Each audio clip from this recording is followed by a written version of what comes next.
AI is incredible. It can teach you how to fry an egg and even write a poem, pirate style. Yarr! But it knows nothing about your work. Slackbot is different. It doesn't just know the facts. It knows your schedule. It can turn a brainstorm into a brief. And it doesn't need to be taught. Because Slackbot isn't just another AI. It's AI that knows your work as well as you do. Visit slack.com/meet Slackbot to learn more. I had that dream again. My small business needs to hire, but I don't use LinkedIn, and I hire an energy vampire. But also they're a literal vampire. And suddenly my team is spending all their time sharpening wooden stakes and buying bulk silver and rehearsing ancient chants, and then I wake up. Don't let hiring nightmares ruin your dreams. LinkedIn Jobs' new AI assistant takes insights from over 1 billion professionals to create a short list of the best fits for you. Post your job for free at linkedin.com/quality. Start hiring today with LinkedIn. Alright, what's up guys? Welcome to another episode of the TMossBoss Show. In today's episode, there's this ongoing thing, and and it's something where I'm like, I guess I just don't care. People always try to make me feel bad about it or make me feel a certain way about it. And I guess with me, because I've been on the internet for so long, it usually takes a lot for me to have a reaction towards something that's going to, I guess, bring out a negative reaction. And no, the one thing that people always be liking to bring up is my viewership on with my full-length videos. Because with my short videos be doing good. I had a video last month that got 20 million views, and it was still within the month. When it had achieved 20 million views, I don't know where it's at right now, but yeah, no, it did pretty good last month. And then there was another video earlier that I uploaded it in August, and that video got 20 million views. So just with them two videos alone, what's so crazy is that with those two videos, because I'm trying to think, what was my viewership like before? It was under because I'm trying to think, because I know there would be some years where I would get 1 million. I can't remember exactly when I had what my viewership was before I had did voiceover videos, posting voiceover videos, but it was low. And just within a year, within 4 months, I uploaded 2 videos that got 40 million views. Yeah, to me, I'm like, fam, it's things like that I pay attention to, and I guess people, they be wanting me to pay attention to the videos with the lower view count. And I'm like, yeah, you have to sit down and think about it though. In this day and age with content creating, where you got TikToks blown up on YouTube, you got Instagram Reels blown up on YouTube, you got creators from a bunch of different countries, and then the United States probably being the biggest, but it's you got so many different creators trending left and right. I think what people are expecting from me is to be put on this pedestal with content creation. And I'm like, fam, there are so many different creators that I gotta go through. I can't just bypass all these different creators and have all these different views. And then bruh, people don't know me like that. For one, they don't know me like that. And second, they might find other creators more entertaining than I am. It's crazy to me how at times you have to explain how content creation works to people. But the thing is this, when it's somebody that I guess I'm, if they're trying to figure it out, they're all hey, I know you do content creating. What can you tell me about it? People that are brand spanking new to content creating, I don't mind explaining stuff to them. But there's people out there where they know about content creating. They spend their lives within content creation, whether they're the watcher or they're the creator. But they try to have this quote unquote intellectual conversation with me about content creation. And I'm like, fam, you just got into it, and you think you know everything you need to know about it. Fam, I've been doing this for 16 years. So if there's anybody that is going to give out good advice when it comes to content creation, it's definitely going to be the person that has been in the business for a long period of time. And I guess if you sit down and think about it, who are you going to listen to when it comes to sports? Are you going to listen to Deion Sanders, or are you going to listen to his son? If we're talking football, not saying that his son don't know nothing about football, but I'm just saying if it comes down between talking with the dad or talking with the son, I think I'm going to talk with the dad, because he's been in the business for a long long period of time. I think, yeah, because isn't he a coach right now? Hold on for a second. I really don't be paying attention to sports that much. But anyways, I misspelled his name. There's an I in the middle of it. But yeah, he's a coach. Who does he coach again? He's the head coach. Wait a minute. Is an American football coach, former player who's the head. So yeah, it was the University of Colorado. Okay, so I was like, I knew he was a coach. I just didn't know he celebrates his birthday a day before mine. All right, cool. But anyways, but yeah, he done played for multiple teams. He done coached multiple teams. So at the end of the day, I feel like he's going to know a little bit more, and I guess like overall the point that I'm trying to make is that you always are going to listen to the veteran more than the rookie, and I'm not saying that the rookie doesn't know anything. Obviously, that they will probably give you information that a veteran had gave you, but overall, there's still always going to be that veteran factor. Now, when people are trying to make it seem like that, I don't know nothing about content, but it just seems like it's like that with a lot of different conversations. Like I just recently did the podcast episode where I was talking on gaming, and people were like trying to make it seem like I don't know nothing about gaming, and it's like, fam, I have been playing video games for well over 20 years. Like, I don't remember the exact age when I started playing video games, but I have to say that probably every single day, because I remember I did kind of go through a spin when I was a kid when I wasn't really playing video games. I was out and about enjoying life, riding bikes and all that other stuff. But yeah, I remember it was for a short period. I wasn't really playing games. I remember I was looking at my PlayStation 3. It was collecting dust, and I was like, dang, bro, what am I doing?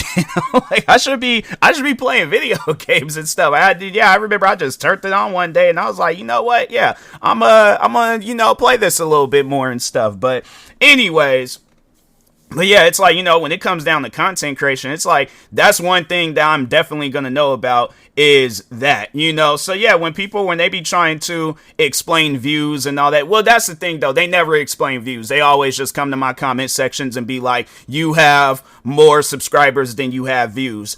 And that's the crazy thing about it, and I know people probably would ask that question, how is that? Like, how is it that you, with your latest videos, how is it that you managed to have 150 something thousand, because I think I have like 151,000 subscribers, so I have that amount, but my latest video, let's just see the last video. I think the last video I uploaded was a podcast episode, and I think it only has like 4 or 5 views. And it has 5 views. So so let's just kind of just go through all the different content. So podcast episode that has 4 views. Last video I uploaded, full length video, it has 12 views. And then the last short that I uploaded has 3,000 views. But I upload a lot of content. I upload 3 shorts, 3 YouTube videos, and 1 podcast. So I don't think they give you like a 24-hour period when it comes to how many views I've accumulated and stuff, views and subscribers. But for the most part, let's just go in the month of January. Let's just see when it comes down to going based off of my statistics and stuff. So dang, in the short month of January, just from past week, January 1st, it's going from January 1st all the way up till January 2nd. I've accumulated almost 2 million views, 4,000 watch time hours, 214 subscribers. So to me, when they tell me they don't get any views, and it's like, okay, you're going based off of, you're not adding up all of the numbers, so how can you give me an accurate representation of what my view count and subscriber? Because it's like, fam, I'm getting more subscribers or more views than subscribers, so like, what is it? Am I getting more views than subscribers, or am I getting more subscribers than views? But when the thing is this though, when they try to explain my viewership and subscriber situation to me, I'm like, that's one thing that I always bring up is that why aren't you checking my most viewed videos? Because when you look at my most viewed videos, full length and short videos, let's just check that real quick, just to brag a little bit. So my most viewed video has 541,000 views. So that's far beyond the amount of subscribers that I have. And then my most viewed short video is at, let's see, 22 million views. So I know a lot of people are going to probably be all like, well, how is that? Like, how is it that you have, like, so if that's the case, then you should have a lot more subscribers. That's the thing where I feel like, I guess what people, they just don't have an understanding is that people have the choice on whether or not they're going to subscribe to my videos, like my videos, be a frequent watcher of my videos. I'm not trying to force people, or I don't want people to think that they're forced to watch my content or listen to my podcast episodes or join my streams or any of that other stuff. It's supportive, it's helpful, but at the same time, I'm like, if you got things that you're doing or other content creators that you're watching or listening to, I'm not going to take that away from you. You know, so to me, it really trips me out when people, cause it's just somebody not too long ago, they joined but they commented underneath it was my second to last podcast episode. Let me see what they said real quick. But I guess they were, hold on for a second, because they were trying to, that's what they say. They were like, so it was the episode that I posted where I was telling people to stop, or content creators to stop being desperate. So they commented underneath my video saying, says the person who has made videos begging for likes and only has followers because they retweeted brand accounts. And I'm thinking to myself, I'm like, when have I ever posted a video of me begging for likes? That's one thing that you'll never find is a video, a podcast episode, TikTok, Instagram reel. Yeah, I might say at the end of my episodes and videos and content and all that stuff, please like and subscribe. But if that's considered begging, then literally every content creator is begging for likes and subscribes and stuff. But usually from the reason why I say that is because it's helpful to the channel. But at the end of the day, people they obviously don't do it.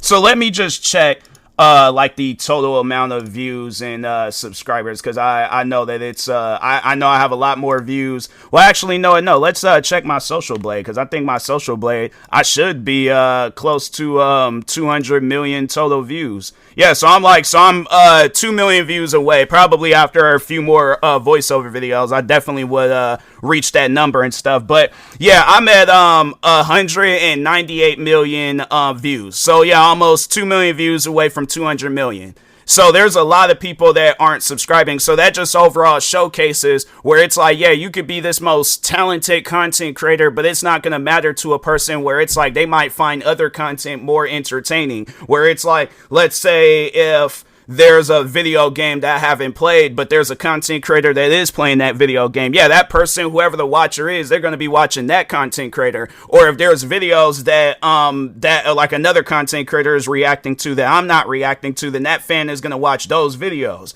You know, but if they come to my channel and they see a video that they like, they drop a like, drop a subscribe. Okay, cool. Even if they just watch the video and they don't even do all of that, still at the end of the day, it's one of those things where I'm like, fam, it's their choice.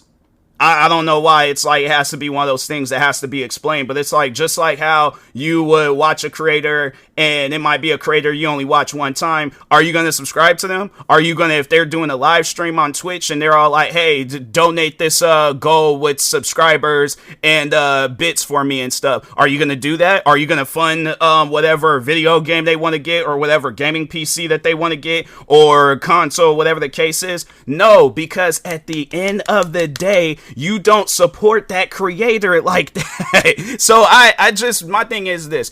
That's what people need to start doing in the year of 2026. And just from this point forward, is that when there's a creator, right? Small, big, don't matter. If you are supporting them, okay, cool. Show support, but show the amount of support that you can, I guess, provide to whoever that creator is. But if you can't provide no support to them, that's okay. That's not a problem. I'm not going to lose no sleep over it. I'm not going to be at people's houses forcing them to show support to me. It's one of those things where I'm like, I guess with me, you know, just going back full circle to that, stop being the desperate content creator episode.